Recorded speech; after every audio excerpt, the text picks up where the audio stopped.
কিয়ামতের দিন নবী সাল্লাল্লাহু আলাইহি ওয়াসাল্লামের কাছে কোরআনে আছে, ফাকাইফা ইদা জিনা মিন কুল্লি উম্মাতিন বিশাহিদ ওয়া জিনা বিকা আলা হাউলাই শাহীদা। নবীকে বলছে আল্লাহ, বন্ধু আপনার উম্মতের প্রত্যেকের আমলনামা আমি আপনার হাতে দেখাবো, আপনার হাতে, আপনার সামনে পেশ করব, আপনি দেখে কথা বলবেন আমার কাছে। সুপারিশ আপনি কইরেন, মানা নাই, কিন্তু আপনি দেখে করবেন। রাসূলুল্লাহ সাল্লাল্লাহু আলাইহি ওয়াসাল্লাম যদি হাসরের ময়দানে এরকম আমলনামা খুলে উল্টায় আর পৃষ্ঠার পর পৃষ্ঠা দেখে ফজর নাই, জোহর নাই, আসর নাই, মাগরিব নাই, ইশা নাই, শনিবার রবিবার, মদ জুয়া, অবৈধ উপার্জন, গান বাদ্য, নাটক, সিনেমা, জিনা, ব্যভিচার, বেহায়া, বেপর্দা সব উল্টায়। আল্লাহর নবী সাল্লাল্লাহু আলাইহি সাল্লাম তখন বলবে, উম্মত কি এটা? উম্মত আমার 23 বছরের এত চোখের পানির কথা একবারও মনে হয় নাই, কি আনছো এটা আমারে?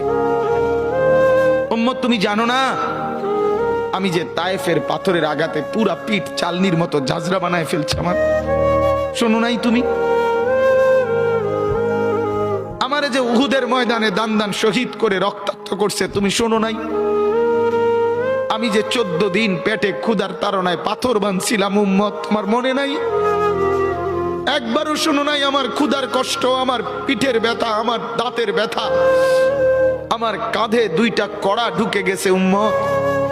আমার ঘরে 3 মাস আল্লাহর নবীর স্ত্রী আয়েশা বলছে, আল্লাহর কসম উম্মত, নবীর স্ত্রী বলছে 3 মাস 3টা সূর্যাঁদ উঠছে ডুবছে, রাআইনা হিলালান সুম্মা হিলালান সুম্মা হিলালান, 3 চাঁদ 3 মাসে নবীর 9 জন বিবির কারো ঘরে আম্মা জান আয়েশা বলে 1 ফোঁটা চুলায় আগুন জ্বলে নাই।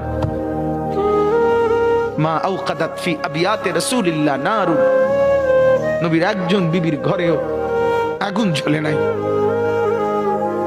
আল্লাহর নবীর স্ত্রী আয়েশা একদিন বলছিল নবীকে, পিঠে হাত বুলাইয়া, ইয়া রাসূলুল্লাহ, স্বামী আপনার পিঠ ছিদ্র ছিদ্র কেন?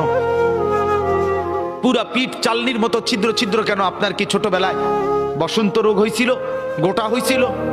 আল্লাহর নবী চোখের পানি ফেলে বলছে, আয়েশা তুমি জানো না আমার এই পবিত্র দেহে তো কোনোদিন মশাও বসে না, মাছিও বসে না, পোকা বসবে কেমনে? আমার পবিত্র দেহে তো হাঁটলে মেশকের গ্রান বের হয়, আমার পেশাব পায়খানাও তো কোনোদিন জমিনের উপরে 1 সেকেন্ড থাকে না, মাটি ফাঁক করে ভেতরে নিয়ে যায়, সেই আমার গায়ে গোটা হবে কেন? আয়েশা এগুলো আমার তায়েফের পাথরের আঘাতের রক্তের দাগ।